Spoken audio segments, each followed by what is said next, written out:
보통 옛날 얘기를 하면 이렇게 시작을 합니다. 옛날 하지만 옛날 호랑이 담배 피던 시절에. 자, 여러분, 호랑이 담배 피던 시절은 언제일까요? 우리나라에서 호랑이가 담배를 필 수 있게 된 것은 담배가 들어온 시기부터 이어야겠죠? 담배가 만병통치 이야기라고 담배의 진심이었던 임금이었습니다. 담배를 지극히 싫어하던 왕 끝없는 무시무시한 지역구덩이의 연기일 것이다. 4000% 이상 세금을 올려버리게 되는 거예요. 그러면 담배 안 피지 않을까? 오늘은 담배라는 주제를 가지고 한국의 담배의 역사뿐만 아니라 세계사적으로 봤을 때 과거 역사뿐만 아니라 현재까지 오면서 담배가 우리 일상생활에 어떻게 함께 해왔는가를 재미나게 읽어드리도록 하겠습니다. 안녕하세요. 저는 현재 신일고등학교에서 학생들과 역사를 공부하고 있는 교사 김준우라고 합니다. 저는 지금부터 여러분들한테 조선의 담배 역사에 대해서 말씀드리려고 합니다. 하멜이 쓴 하멜 표류기에 이런 말이 나와 있습니다. 조선의 아이들은 4살, 5살만 되면 담배를 피운다. 남녀노소 가운데 담배를 피우지 않는 사람은 없다. 외국인이 봤을 때에도 굉장히 특이한 특징으로 자리 잡았다라는 겁니다. 순조 임금께서는 이렇게 얘기하셨습니다. 애들이 젖만 떼면 담배부터 입에 문다.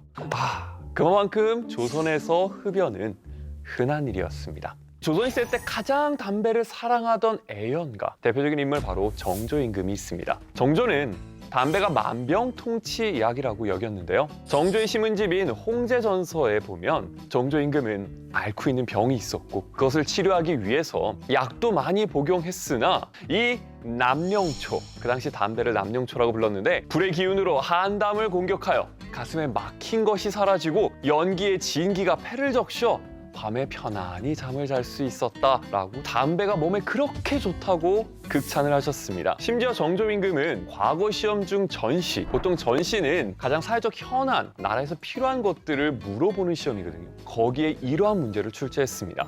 어떻게 하면 온 백성이 담배를 피우게 할 것인가? 너희들의 의견을 적어보도록 하여라. 내가 사랑하는 백성들도 같이 누렸으면 좋겠다라는 마음이 있었던 것이죠. 1798년 정조 임금 때에 많은 신하들이 상소를 올리게 됩니다. 담배 농사를 지어서 벼농사를 짓지 않게 됩니다. 그래서 폐단이 극심하니 이 담배 농사를 적게 지을 수 있도록 금할 수 있도록 제한해 주십시오 라고 상소를 올리자 정조 임금께서는 그건 좀 어려울 것 같은데, 담배 그 좋은 거 그래, 비옥한 토지에는 하지 말고, 그리고 지방관이 그거 관여하는 거지 내가 함부로 그렇게 할 수 있는 얘기는 아니야 라고 하면서 완전한 금연령은 어렵다라고 피해갔었죠. 또한 정조는 창덕궁 후원 지역에 직접 담배를 재배할 정도로 담배의 진심이었던 임금이었습니다. 자, 조선 사람들이 사랑했던 이 담배 언제부터 피기 시작했을까요? 조선왕조실록, 인조실록에 보면 1616년의 기록이 나옵니다. 그런데 지복유설이라고 하는 책이 있는데요. 그 책은 1614년에 만들어집니다. 2년도 먼저 만들어진 책에 담배에 대한 이야기가 들어가 있습니다. 종합해 보면 임진왜란을 거치면서 일본으로부터 담배가 유입되었다라고 추론해 볼 수가 있습니다. 처음에 담배가 들어왔을 때는 약으로 알려졌습니다. 이익이 지은 성어사설에 따르면 담배는 첫째, 가래침이 목구멍에 붙어 뱉어도 나오지 않을 때 유익하며, 둘째, 구역질이 나면서 침이 뒤끓을 때 유익하며, 셋째, 먹은 것이 소화가 안 되고 불편할 때 유익하며, 넷째, 가슴을 조이고 신물이 올라올 때 담배를 피면 안정되는 것이 유익하고, 다섯 번째, 한겨울에 추위를 막는 데 도움이 될 수 있다. 말 그대로 만병통치약으로 여긴 겁니다. 또 여러 사람들이 구하고 싶어가지고 담배 가격이 굉장히 좀 비쌌습니다. 담배 한 근의 가격이 은 한량일 정도로 굉장히 비싼 축에 속했었죠. 그만큼 담배는 인기 작물이었고 벼농사를 지어 파는 것보다 10배 가까이의 이익을 얻을 수 있었다라는 것입니다. 담배 농사가 확산되고 그에 따라 많은 사람들이 담배를 피게 되는데요. 그에 따른 문제점들도 생기게 됩니다. 그것은 바로 담배 예절입니다. 담배를 막 피다 보니까 조선의 근간을 이루었던 신분제도가 무너진다라고 생각했던 지배층들은 담배에 대한 예절을 도입하기 시작을 하는 것이죠. 첫 번째, 아버지와 형 등 연장자와 함께 담배를 피지 않는다. 두 번째, 양반 앞에서는 평민들이 담배를 피지 않는다. 세 번째, 이 양반들의 담뱃대 길이는 긴 담뱃대를 쓰지만 천민이나 편민들은 짧은 담뱃대를 써야 한다. 네 번째, 여자들이 남자들 앞에서 담배를 피면 결례이다. 다섯 번째, 걸으면서 담배를 피다가 높으신 분들을 만나면 얼른 담뱃대를 숨겨야 한다. 당시에 권력을 갖고 있었던 사람들 중심으로 담배 문화가 만들어져 나가는 걸 볼 수가 있습니다. 양반들은 긴 담뱃대, 평민들과 천민들은 짧은 담뱃대를 폈다라고 나와 있습니다. 이 담뱃대를 가지고도 신분을 구별할 수 있는 중요한 아이템으로 사용했다라는 것이죠. 자, 일단 담뱃대는 담배를 담아서 피우는 담배통, 그 다음에 입에 무는 부분, 물뿌리, 그 다음에 이 물뿌리와 담배통을 연결해주는 것을 설대라고 부르죠. 이 설대가 긴 것은 장죽이라 부르고요. 이 설대가 짧은 것을 단죽, 그리고 곰방대라고도 부릅니다. 장죽은 담배를 붙이기가 되게 힘들어요. 불 붙이기가. 불을 붙여줄 사람이 필요하죠. 그래서 그렇게 따라다니는 사람을 연동이라고도 부릅니다. 자, 이런 담배 처음엔 지배층부터 시작해가지고 평민들까지 확대가 됐고요. 더군다나 꺼진 불도 다시 보자. 담배불로 인해 가지고 엄청난 화재들도 종종 발생하다 보니 나라 입장에서는 이 담배를 금지시켜야겠다라고 하는 금연령을 종종 내리기도 합니다.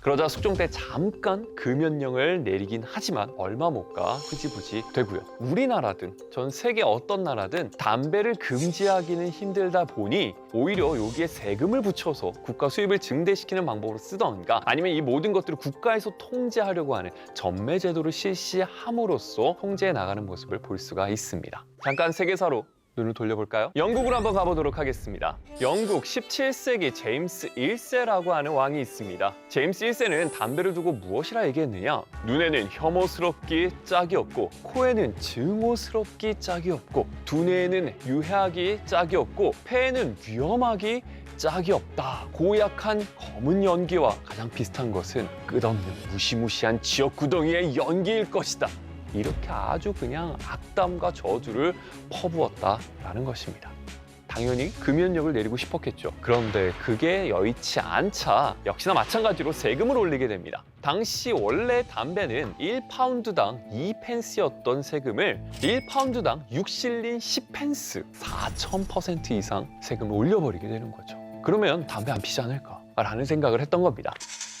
조선시대 때 담배는 보통 요렇게 핀다라고 얘기했습니다. 그럼 오늘날 요렇게 피는 담배, 벌연형이라고 하는 이 필터가 있는 담배는 언제부터 피게 되었을까라는 거. 전 세계적으로 보면 1853년 크림 전쟁이라고 있습니다. 이 크림 전쟁 때 영국 병사가 오스만 제국의 병사가 담배를 피는 걸 보고 아, 저렇게도 피는구나. 영국에 가서 그런 식으로 벌연형 담배를 만들었다라는 이야기가 내려져 오고 있습니다. 그래서 이런 담배를 영국이 굉장히 앞장서서 전 유럽이라든가 아시아에 판매를 했었죠. 우리나라에서는 1894년 갑오개혁이 실시되고 있었던 그 시기 신화 대표였던 김홍집이 거리에 지나다닐 때 담배를 피고 다니지 마라. 통행에 방해를 주니 거리에 다니면서 담배를 피지 마라 라고 하는 금연령을 내리게 되죠. 그러다 보니 사람들이 짧은 말아피는 권련형 담배를 찾게 되는 겁니다. 우리나라에서는 이제 만들지 못하다 보니 이것들을 많이 수입하면서 수입량이 엄청 증가하게 되죠. 그 첫 번째가 바로 청나라에서 넘어온 칼표 담배, 그리고는 1905년 일본인들이 만들었던 이글표, 특히나 일본 측에서 수입한 담배들을 꽤나 많이 사서 피게 됩니다. 그래서 이에 대항해서 우리도 그런 담배를 만들어보자 해서 한반도라고 하는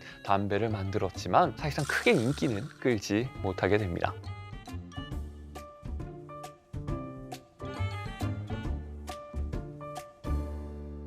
자, 1907년 당시 우리나라가 일본에게 진 나라빚이 1,300만 원 정도가 있었습니다. 이 나라의 빚을 갚아서 자주 독립국가로 우뚝 서자라는 운동의 일환으로서 담배를 끊고 그 돈을 모아 빚을 갚도록 모금 운동을 하자. 이게 바로 국채보상운동입니다. 그만큼 많은 사람들이 피고 있었다라는 겁니다. 일본산 거를 많이 사서 썼기 때문에 그 담배를 끊고 우리나라 빚도 갚으면 일석이조, 건강까지 챙기면 일석삼조 아니겠는가? 이런 식으로 해서 금연을 모토로 잡았던 것입니다. 이제는 처음으로 돌아가서 세계사적으로 봤을 때 이 담배의 시작은 어디서 찾느냐? 아메리카 대륙에서 찾게 됩니다. 이 아메리카 대륙에 있었던 고대 마야인들은 굉장히 신성한 풀이었죠. 이 담뱃잎 자체가 바로 출산의 여신의 화신으로 여겼습니다. 그리고 이 담배를 피는 것이 전쟁의 신을 기리는 의식에서도 사용이 되게 됩니다. 자, 그러던 중 1492년 콜럼버스가 아메리카 대륙을 발견하게 되고 아메리카 원주민들이 담배를 피고 있는 모습을 보게 된 거예요. 그래서 궁금해서 물어봤죠. 너 그거 피고 있는 건 뭐야? 아메리카 원주민이 대답을 하게 됩니다. 응? 이거? 다카코라고 얘기한 거죠. 다카코라서 이제 담배를 포르투갈 사람들이 타바코라고 부르게 되고, 이 포르투갈이 16세기 때 일본에 가서 교육을 또 하게 되거든요. 일본 사람들이 타바코, 다바코라고 부르는 것이 이제 임진왜란을 거쳐 우리나라로 오다 보니 한자식으로 하면 담바고, 담박귀 이렇게 이제 불리기 시작한 게 바로 담배가 됐다라는 거죠. 즉 우리가 쓰는 이 담배는 어원이 포르투갈어입니다. 근데 여기서 재미난 사실, 아메리카 원주민이 타카코라고 한 건 사실 담뱃잎을 얘기한 게 아니라 담뱃대를 얘기한 거예요. 그걸 오해를 했던 것이죠. 그래서 담배의 어원이 이렇게 들어오게 됩니다. 우리가 흔히 볼 수 있는 담배, 매년 새해 첫 다짐, 작심삼일이긴 하지만 금연, 우리에게 참 일상적으로 많이 흔하게 접할 수 있는 물건이죠. 근데 이 물건 하나가 역사를 보다 보면 전 세계적으로 아메리카 대륙을 거쳐 유럽을 거쳐 일본을 거쳐 우리나라, 청나라, 영국 이런 식으로 전 세계적으로 얽혀 있다라는 그 사실. 우리도 끊기 힘들지만 옛사람들도 끊기 힘들어서 금연령을 내렸다가 흐지부지 되고, 그러다 보니 타협한 것이 세금이었구나. 그래서 담배에 그렇게 세금이 많이 붙게 되는 것이구나. 이런 사실들을 우리는 역사를 통해서 알게 됩니다. 자, 오늘 담배 여기까지 알아봤습니다. 절대 권력을 얻기 위해 근친혼을 서슴지 않으며 간통을 앓고 핏줄마저 잔인하게 죽인 역사 속 악녀. 그리고 전투태후보다 약 300여 년 전에 존재했었던 그녀. 그녀는 왜 세계의 악녀로 불리게 되었을까요? 그들은 권력의 달콤한 맛만을 탐한 무능한 사람이었을까요? 그 실체를 지금부터 파헤쳐보도록 하겠습니다. 안녕하세요. 신일고등학교에서 학생들과 즐겁게 역사를 같이 공부하고 있는 교사 김준우라고 합니다. 저는 오늘 여러분들과 함께 세기의 악녀에 대한 이야기를 나눠보려고 합니다. 이 두 사람의 공통점, 첫 번째, 근친혼을 했다. 두 번째, 간통을 앓고 남색을 즐겼다. 세 번째, 자신의 핏줄마저 죽이려 했다. 과연 그랬을까요? 천추태후부터 살펴보자면 고려 태조왕건의 손녀인 천추태후는 자신의 사촌인 경종과 결혼을 합니다. 심지어 자신의 친여동생 또한 경종의 부인이 됩니다. 자매가 같은 사람과 결혼을 한 것이죠. 권력을 얻으려 근친혼을 했다는 이야기처럼 들리지만 원래 고려시대 때 왕족들은 이런 식으로 결혼을 합니다. 굉장히 생소하시죠? 태조 왕건은 호족들의 힘을 빌려서 통일을 했습니다. 그러다 보니 이 호족들과 같이 가기 위해서 그들의 딸들과 다 결혼을 하게 돼요. 무려 29명의 부인이 있게 되는 것이죠. 자, 그리고 난 다음에 태조는 이 왕권을 나누어 주려고 하지 않습니다. 그래서 광종 때부터 충렬왕 때까지 몇몇 임금을 제외하고는 대부분 종실에서 부인들을 맞이하는 것이 관례로 쭉 내려가게 됩니다. 경종과 혼인을 했던 천추태후 역시나 마찬가지로 그 연장선상에서 결혼했다라고 보시면 되겠습니다. 그러면 당나라에 있던 측천부로 가보도록 할까요?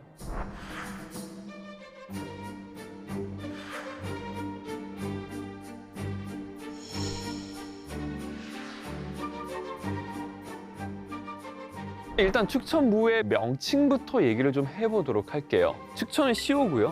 무는 성입니다, 성. 그다음에 후는 황후라는 소리죠. 여러 칭호들이 있지만 가장 대표적으로 부르는 칭호는 무축천입니다. 왜냐?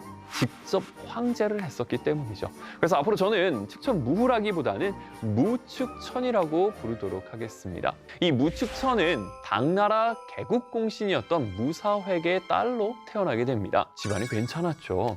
무축천에 대한 기록은 여러 가지가 있는데 특히나 그중에 외모에 대한 기록이 남아 있습니다. 뛰어난 외모와 이마에 나타나는 부귀한 상을 타고났다. 제왕의 귀한 상이고 용의 눈과 봉황의 목을 가진 복희의 상이다.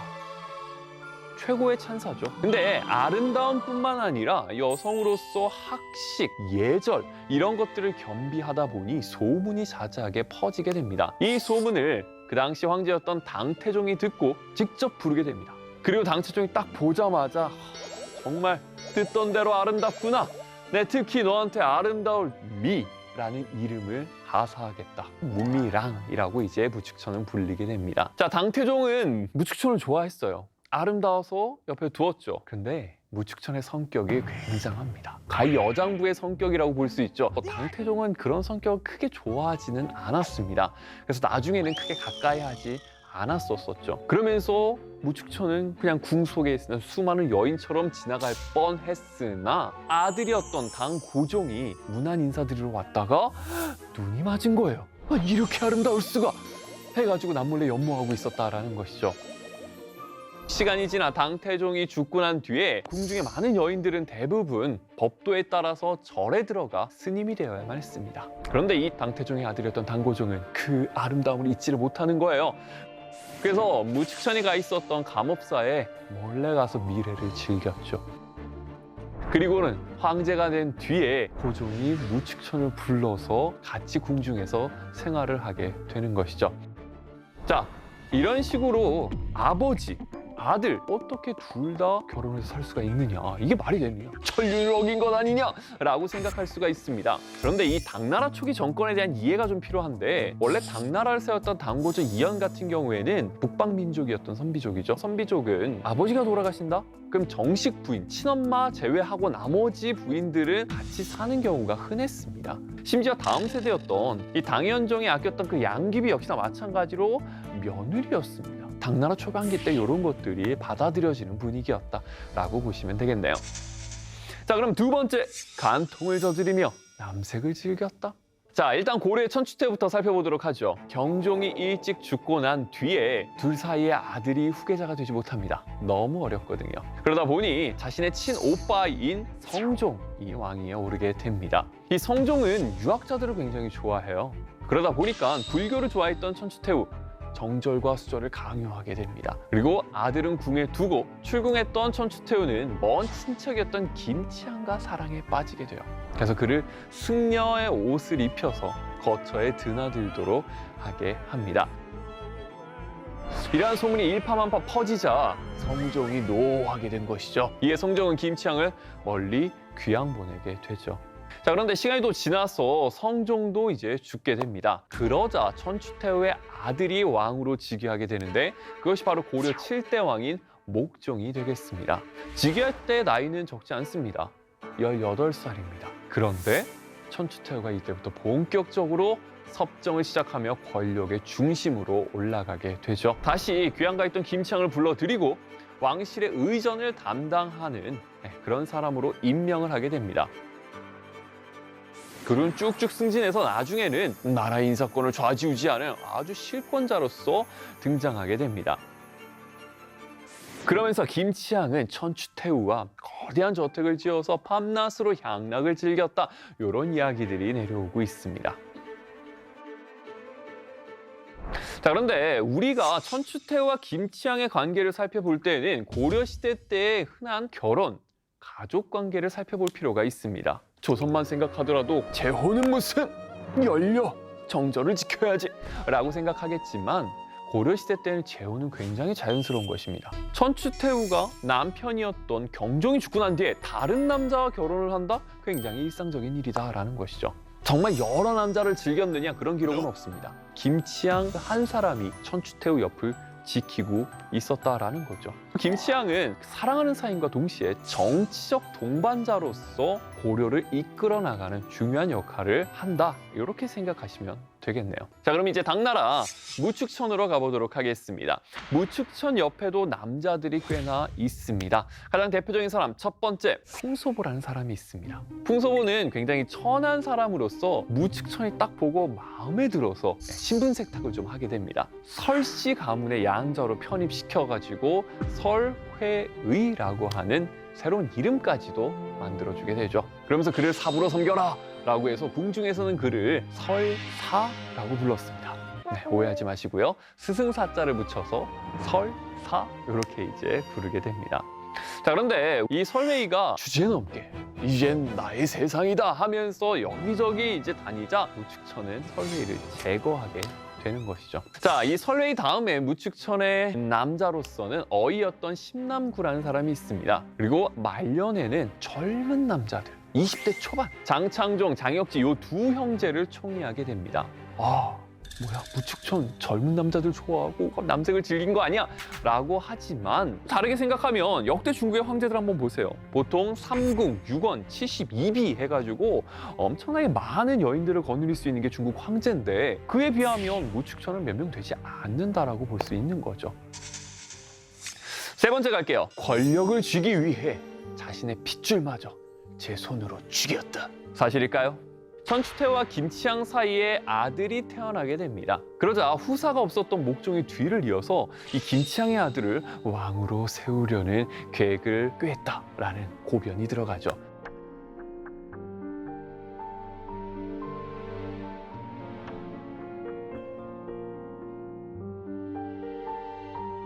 당시 왕위 계승 1순위는 바로 자기 여동생의 아들, 즉 12살짜리 조카가 있습니다. 위험하죠? 그러다 보니까 그 조카를 절로 쫓아내게 되죠.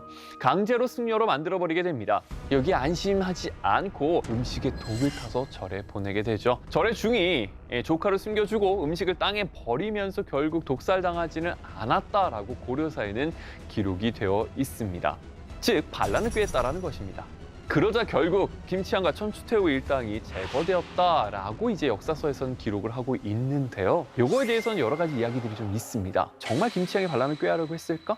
아니다라고 주장하는 쪽에 있어서는 무엇이라고 얘기하냐면 김치향이 사실상 이 반역의 밀고가 들어갔을 때 거의 대응을 하지 못합니다. 반역을 다 준비하고 놓고 있었다면 바로 어쩔 수 없지. 들고 일어나자. 이렇게 갔어야 되는데 아무것도 못하고 있다가 오히려 잡혀서 쫓겨나게 됩니다. 그다음에 목종은 이걸 알고도 제대로 처벌하지 않습니다. 그러다 보니까 이것이 과연 정말 반역을 꾀한 건지 아니면 김치향 세력을 몰아내기 위해서 지어낸 건지에 대한 논란은 지금까지 이어져 오고 있습니다. 무축천으로 다시 넘어가 보도록 하겠습니다. 자, 무축천은 자신의 정적을 제거하는 데 있어서는 굉장히 엄격한 사람이었습니다. 가장 대표적인 사람이 누구였냐면 고종의 황후, 소숙비 이 두 명의 인물이었죠. 무축천이 절에서 궁궐에 들어오기 전까지 권력의 중심이었던 사람들이었습니다. 자, 어느 날 무축천이 딸을 낳았다는 소식을 듣고 황후가 방문을 합니다. 근데 아무도 없는 거예요. 그래서 애가 울고 있길래 달래주고 어쩔 수 없이 나왔는데 나중에 이 이야기를 들은 무축천이 자기의 딸을 손으로 죽이고 울면서 고종한테 아뢰었다라는 거죠. 누가 딸을 죽였단 말인가? 그 사이에 왔다 간 사람은 황후밖에 없습니다. 하면서 이제 황후를 쫓아내게 되고 무축천이 황후 자리에 대신 앉게 된 계기였다라고 역사서에서는 기록하고 있는 것이죠. 그래서 쫓겨났던 황후랑 그다음에 소숙비 기록에 의하면 곤장 100대씩 치고 손발을 잘라버리고 술통에 넣도록 하여라 라고 얘기를 했다라는 거죠. 굉장히 잔혹하죠. 근데 사실상 수많은 중국에 있는 학자들도 그렇고요. 이게 정말일지에 대한 의구심을 다 품고 있습니다. 무축천은 황후 자리에 올라가고 난 다음 자신의 권력에 위협이 될 것 같은 사람들은 철저하게 응징합니다. 자, 지금까지 천추태후든 무축천이든 잘못 알고 있었던 진실을 한번 파헤쳐봤습니다. 오해는 풀렸지만 과연 이들은 유능했는가? 당시 고려 전기 10세기 시기 때에는 북방민족의 침입이 굉장히 잦았던 시기입니다. 이 고려 천추태후가 집권하고 있었던 시기, 동북아 정세는 굉장히 좀 혼란스러운 상황이었죠. 중국 중원 지역에 있어서는 송이라고 하는 나라가 있었고요. 그 북쪽 지역에서는 거란이 세운 요라고 하는 나라가 있었습니다. 성종 시기만 하더라도 고려는 송나라랑만 친했었기 때문에 거란이 고려를 압박을 했었던 것이죠. 그런데 천추태후가 집권을 하고 난 뒤에는 거란의 요나라와 송나라 요 사이에서 굉장히 실리를 추구하는 외교를 하게 됩니다. 그러면서 태조의 북진 정책을 계승하면서 강력하게 중앙 집권을 꿈꿔 나가는 모습을 보이게 되죠. 자, 계속해서 천추태후라고 얘기했습니다. 여러분, 태후라고 하는 명칭은 황제의 어머니한테 붙이는 명칭입니다. 즉 황제 국가다라는 면모를 보여주고 있는 것이죠. 고려는 광종 시기 때에 독자적인 연호, 황제만이 쓸 수 있는 그 연호를 사용을 하면서 황제국이라고 선포를 했습니다. 그러다가 성종 부근에 들어오면서 이게 약간 무너지는 모습을 보이게 됩니다. 그러자 다시 목종 때 천추태후가 강한 황제 국가로서 선포하겠다라고 얘기를 하고 있는 것이죠. 이런 식으로 강력한 고려, 요거를 천추태후는 지향을 하고 있었습니다. 천추태후가 집권하고 있었던 목종 시기에는 크게 두 가지 개혁안들이 나옵니다. 첫 번째는 바로 관료들의 급료체제라고 할 수 있는 전시과 제도를 개편한 것이었는데요. 이전에는 호족들에게 조금 유리하게 되어 있었던 그 전시과의 기준을 새롭게 과거를 통해서 올라온 관리들에게 유리하게 급료체제를 개편하게 됩니다. 이를 통해서 호족의 힘을 약화시켰던 것이죠. 자, 그다음에 두 번째, 과거제도 역시나 마찬가지로 고려 광종 때 처음 들어오긴 했으나 개편되면서 본격적으로 실시가 된 게 바로 고려 목종 때의 시기였습니다. 그러다 보니 고려의 중앙 집권, 새로운 인재 등용에 힘썼다라고 볼 수가 있겠죠. 무축천 같은 경우에도 권력을 잡고 난 뒤에 내부적으로는 여러 가지 혁신 정책을 펼쳐 백성들을 안정시키는 모습을 보이게 됩니다. 그중 단연 첫 번째로 얘기되는 것이 바로 농업 생산력을 증대시키는 겁니다. 그러다 보니까 인구도 380만 호에서 615만 호로 거의 2배 정도 느는 모습을 보이게 됩니다. 많은 인구와 토지를 호족과 토지대장에 등록시켜 세금을 거둘 수 있는 그 기반을 마련했고, 균등하게 세금을 걷게 하면서 백성들이 편안하게 살 수 있는 그런 시대를 만들었죠. 그러다 보니 무축천이 통치하는 시기 동안 단 한 번도 농민 봉기는 일어나지 않았습니다. 무축천 역시나 마찬가지로 자신의 정치 기반을 강화하기 위해 신진 세력을 등용하는 데 앞장서게 됩니다. 무축천은 유능한 사람들을 굉장히 좋아해요. 무축천 전까지만 하더라도 과거를 통해서 관직에 올라가고 재상까지 간 사람이 거의 없었습니다. 지방은 굉장히 중요시 여겼던 거죠. 근데 무축천 때에는 과거제도를 매년 보는 것으로 개편하고, 특히 과거제도에서 전시라고 하는 시험을 도입하게 되는데, 이 전시라고 하는 시험은 사회적인 현안, 그 시책들, 이것들을 물어보는 시험이 되는 것이죠. 그래서 실제로 필요한 능력 있는 사람을 등용하겠다라는 의도를 엿볼 수가 있습니다. 세기 악녀라 불린 천추태후와 무축천, 욕정과 권력의 눈이 먼 천추태후의 모습은 고려사에 자세히 기록이 되어 있습니다. 축천무후의 잔혹함은 송나라 시대의 역사가 사마강이 쓴 역사서 자치통감에 기록이 되어 있죠. 사실 자세히 뜯어보면 악렬하기보다는 자유롭고 당당했던 여성이라고 볼 수 있겠습니다. 하지만 후대에 쓰여진 고려사는 조선 전기 세종대왕 시기 때 집현되거든요. 이 후대 유학자들과의 갈등으로 제대로 평가받지 못했던 여인이라고 볼 수 있겠습니다. 승자에 의해 쓰여진 역사 속에서 천추태후의 업적은 외면당했고, 유교적 이념 속에서 윤리적이지 못하고 세속적인 왕후로 매도당했던 것이죠. 송나라 역시나 마찬가지로 성리학자 중심의 사회였습니다. 중국에서 240명의 황제 중 유일하게 여성 황제가 바로 무축천입니다. 이 성리학적 유교 질서에 입각하면 당연히 무축천은 어찌 감히 여인이 황제를 한단 말인가, 암탉이 울면 나라가 망한다 라는 이야기를 한 것이죠. 무축천은 고종과 함께 묻혀 있습니다. 그 무덤이 바로 건릉인데요. 건릉에 세운 글자를 새기지 않는 비석, 무자비. 이 비석은 무축천의 유언에 따라서 만들어지게 되었습니다. 도대체 왜 글자를 새기지 말라고 했을까요? 찬란한 업적이 너무 많아 차마 글로 다 표현하지 못한다라는 의미로 추측하는 사람들도 있는 반면, 글자 그대로 무자비하게 친자식까지 죽인 과오들이 너무 많아 그것이 기록될까 봐 두려워 글자를 기록하지 마라 라고 유언을 남겼다, 이렇게 추측을 하는 거죠. 여러분들이 봤을 때 무축천은 과연 어떤 의미로 무자비를 세우라고 했을까요? 그리고 여러분들은 천추태후와 무축천에 대해선 어떻게 생각하고 있나요? 일제강점기 시절 수많은 독립운동가들의 목숨을 앗아갔던 곳, 서대문 형무소죠. 대한독립투쟁의 성지인 이곳, 독방에서 똑똑 딱딱 이런 소리가 울려 퍼지기 시작합니다. 이 소리의 정체는 바로 독방에 갇힌 우리 독립투사들이 벽을 치며 내는 소리였죠. 일본의 눈과 귀를 피해 이상한 행동을 했던 이유는 무엇이었을까요? 바로 비밀 암호였습니다. 나라를 되찾기 위한 우리 민족의 목숨을 건 암호 대작전. 지금부터 그 역사 속으로 들어가 보도록 하겠습니다.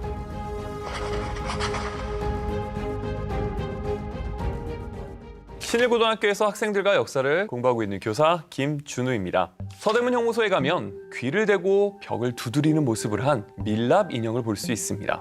밀랍 인형의 주인공은 도산 안창호 선생님과 진원 김정년 선생님이죠. 이들의 이 행동에는 깊은 의미가 숨어 있습니다. 바로 감옥 안에서도 일본의 눈을 피해 대화를 나누려고 암호를 주고받은 것이죠.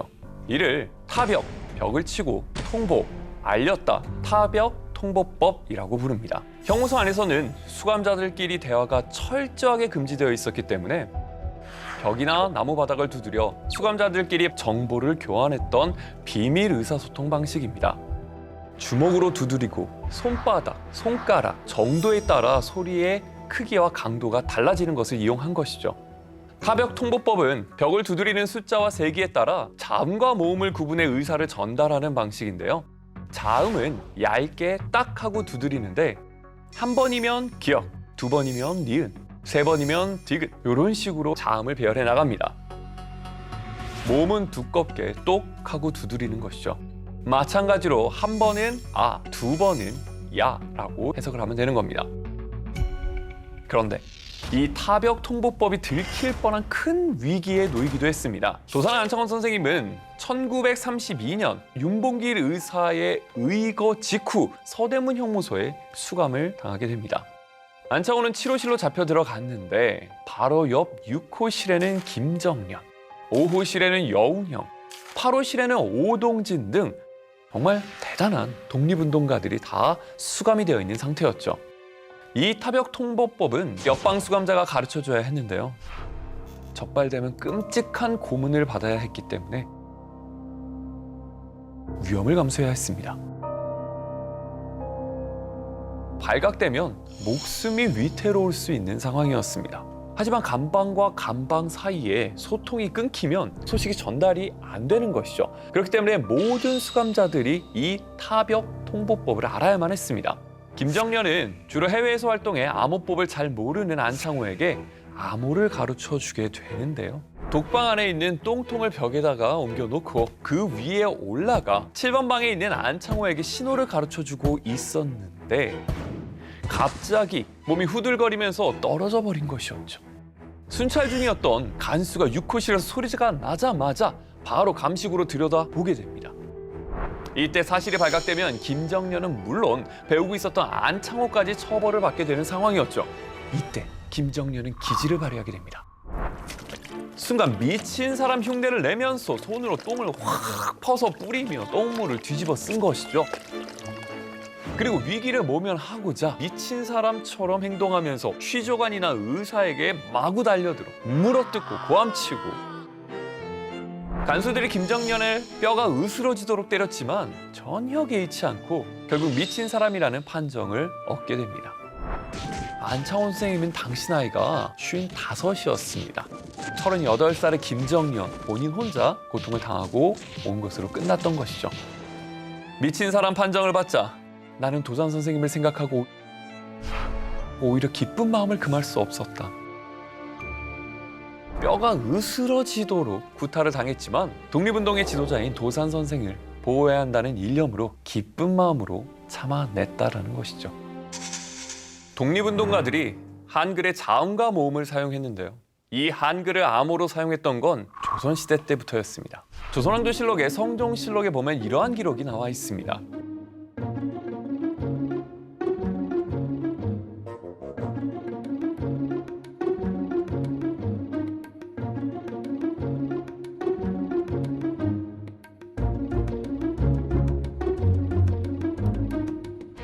즉 총통 등록을 업문으로 바꾸자라는 거죠. 그리하여 이 총통 등록이 다른 곳에 유출이 되었을 때에 봐도 이게 도대체 무슨 글자지?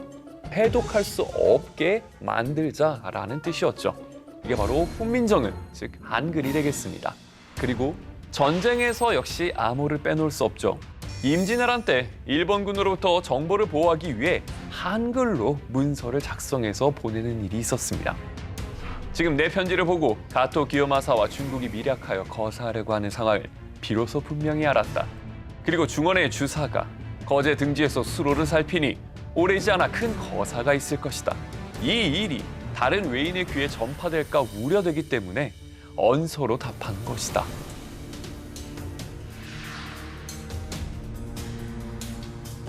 한글 자체가 이제 암호로서 정보를 숨기는 기능을 갖고 있었던 것입니다. 궁녀들 역시 한글을 암호로 사용해 비밀리에 이야기를 주고받았었죠. 궁녀들은 궁중에서 일어난 일은 절대 발설해서는 안 되는 엄격한 궁중 법도를 지켜야만 했습니다. 그런데 비밀이라고 하면 오히려 더 말하고 싶어지는 것이 사람의 심리입니다. 그래서 궁녀들은 그들 나름의 암호를 사용해 잡다한 이야기를 나누게 되는데요. 모음은 그냥 쓰고 자음은 숫자로 바꿔서 표기를 하였습니다. 예를 들면 숫자 한자로 8, 모음 2, 한자로 2, 모음 에 이런 식으로 이렇게 쪼르륵 나와 있죠. 자, 이렇게 쓴 것 뜻이 무엇이냐?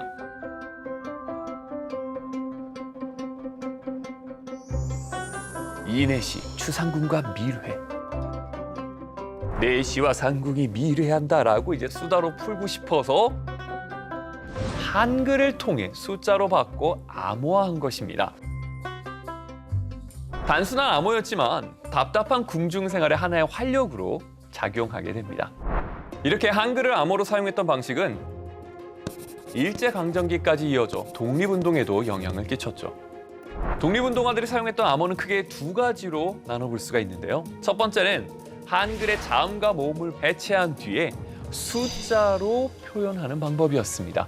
궁녀들이 자음을 숫자로 표현한 것과 유사한 방법이라고 볼 수가 있겠죠. 대표적인 암호, 이것은 1919년 3월 중국 하얼빈역에서 발견된 문서 때문에 일본이 처음으로 알게 되었습니다. 이 문서가 당시 독립운동가들이 사용하던 암호의 해독법이 담긴 암호부였습니다. 한글의 자음과 모음, 방위가 아라비아 숫자나 점, 선, 원 등 기호로 연결되어 있죠. 독립운동가들은 일본에 의해 발각될 때마다 좀 더 복잡하게 암호 체계를 바꿔나가게 됩니다.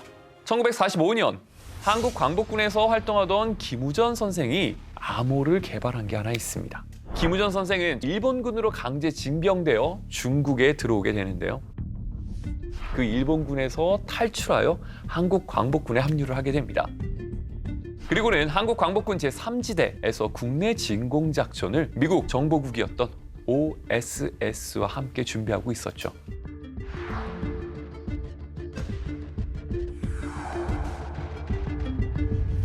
김우전 선생님이 만든 암호가 바로 WK 암호입니다. WK, 우전, 킴. 김우전 선생님의 이름을 따서 암호 이름을 붙인 것이었죠. 모든 글자를 네 자리로 바꾼 게 기본 원리로 자음은 11부터 24까지, 쌍자음은 25부터 29까지, 모음은 30부터 39까지, 복합모음은 40부터 49까지, 받침은 0011부터, 숫자와 알파벳도 0051부터 0136으로 변환을 한 것입니다.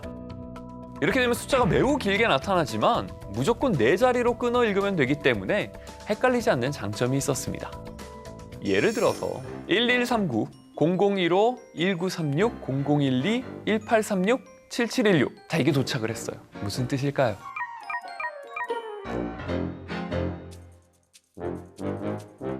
자, 이거를 해석하자면 네 자리씩 끊어가지고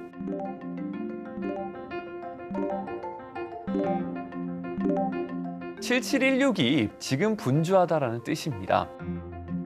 김준우, 지금 분주하다. 자주 사용하는 상용구 같은 경우에는 따로 숫자를 적용해서 일본을 교란시키는 이런 것까지 사용을 했었던 것이었죠.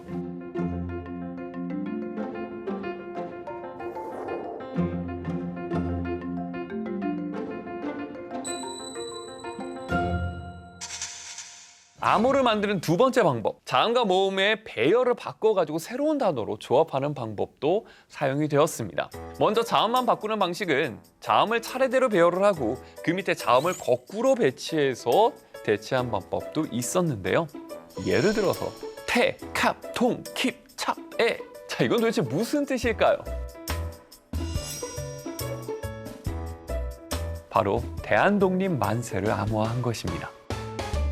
이와 비슷한 암호 체계가 서양에도 있었습니다. 로마의 유명한 인물 카이사르가 주로 사용했다 해가지고 카이사르 암호법이라고도 부릅니다. 일화에 따르면 카이사르가 암살되기 직전에 하나의 서신을 전달받게 되는데 거기에는 이 카이사르 암호법에 의해 가지고 문자가 쓰여져 있었습니다. 원리는 똑같습니다. 일정한 숫자만큼 그 글자를 뒤로 밀고 이런 식으로 해가지고 새롭게 단어를 조합해낸 것이었죠. 바로 그 내용은 암살자를 조심해라. 그러나 카이사르는 그것을 무시한 채 회의에 참석했다가 결국 본인이 굉장히 신임하고 있었던 브루투스에 의해서 암살을 당하게 된다라는 이야기가 전해지고 있습니다. 자, 이렇게 배열과 숫자로 하는 방법뿐만 아니라 은어를 통해 주고받는 방법도 독립운동가들 사이에서 사용이 되었습니다. 그 대표적인 사례가 바로 1930년 이회영 선생님이 사용하던 암호인데요. 우당 이회영 선생님은 고국에 있는 아내에게 편지를 쓰고는 했었는데 그 편지에는 새우젓, 골뱅이젓, 조개젓 등 온갖 젓갈을 잘 꾸려 보내달라는 것이었는데요. 고국에 있었던 음식이 그리웠던 것일까요? 그게 아닙니다. 사실 이 젓갈의 종류는 아내가 고국에서 독립자금을 받기 위해 접촉해야 될 그 임무를 나타내고 있었다라는 것이죠. 또 일제가 중국 경찰을 앞세워 숙소를 기습해가지고 독립운동 자금을 빼앗아가자 이회영은 중국 텐진에 있는 중일합작은혜인 정실은호를 습격할 계획을 세우게 됩니다. 이를 시행하기 전 독립운동가 김지강이 이회영의 집에 와서 그의 아들인 이규창에게 닭다리를 잘 맡아 두었다가 누가 와서 달라고 하면 내어 죽어라 라고 말을 하고 떠나게 되죠. 얼마 후 정현섭 등이 와서 닭다리를 내어달라고 했고 이규창이 내어 주었는데 그들은 닭다리를 들고 정실은호를 대낮에 유유히 털고 달아나게 됩니다. 닭다리는 바로 권총을 가리키는 은어였던 것이죠. 이 밖에도 이들이 사용한 은어는 다양했는데요. 밀정은 여우, 친일파는 모이를 주면 앞뒤를 가리지 않고 덤빈다 해서 꿩이라고 불렀습니다. 이와 비슷한 사례도 태평양 전쟁 때 미국이 사용한 암호에서 찾아볼 수 있습니다. 1941년 태평양 전쟁이 일어나자 일본은 미국을 비롯한 연합국과 전쟁을 벌이게 됩니다. 이 전쟁 상황 속에서도 일본은 어떻게든 미국의 암호를 알아내기 위해서 많은 노력을 기울였었는데요. 이때에 미국이 사용한 암호, 그것은 바로 나바호족 암호였습니다. 이 나바호족은 미국 남서부 지역에 거주해온 아메리칸 원주민 부족이었는데요. 이 나바호족 선교사의 아들 필립 존스턴은 어린 시절 대부분을 나바호 보호구역에서 지내게 됩니다. 나바호족 언어를 굉장히 잘 알고 친숙한 상태였죠. 그러던 중 존스턴은 신문을 읽다가 미국 원주민 인력을 사용하여 군사통신으로 활용하는 기사를 발견하게 됩니다. 이거구나 라고 생각했던 존스턴은 다음 날 원주민을 활용한 암호를 생각해내 군에 건의하게 되죠. 하지만 미국군은 이미 이전에 비슷한 시도를 했으나 실패를 경험한 뒤였습니다. 하지만 존스턴은 나바호족 언어에 군사 용어를 다른 단어로 지정해서 암호화하자라는 생각을 해내게 된 것이죠. 기관총은 급사총, 전함은 고래, 전투기는 벌새, 이런 식으로 군사 용어들을 다른 단어로 바꿔가지고 암호를 제작하게 됩니다. 결국 나바호족 말을 통해 암호를 만들어내는 데 성공을 했고 나바호족들이 발탁이 돼서 암호통신병으로 태평양 전선에서 활동하며 과달카날 전투, 이오지마 전투 등 그 유명한 전투에 미국이 승리를 가져올 수 있게 한 큰 역할을 감당하게 됩니다. 결국 일본군은 끝까지 이 새로운 암호를 해독하지 못했었죠. 지금까지 암호의 역사에 대해서 좀 살펴봤습니다. 세종대왕이 훈민정음을 창제했을 때의 마음, 애민정신. 백성들이 자신의 뜻을 표현하고자 해도 글자로 표현할 수 없어 백성을 어여삐 여기는 그 마음으로 훈민정음을 창제했다라고 했습니다. 일제강점기 시기 우리가 하고 싶은 말도 못하는 강압적인 분위기 속에서 나라를 되찾고자 하는 독립운동가들의 언어로 사용된 한글. 그 한글 덕분에 지금 현재 우리나라가 존재할 수 있었습니다. 가슴이 뭉클해지는 순간입니다.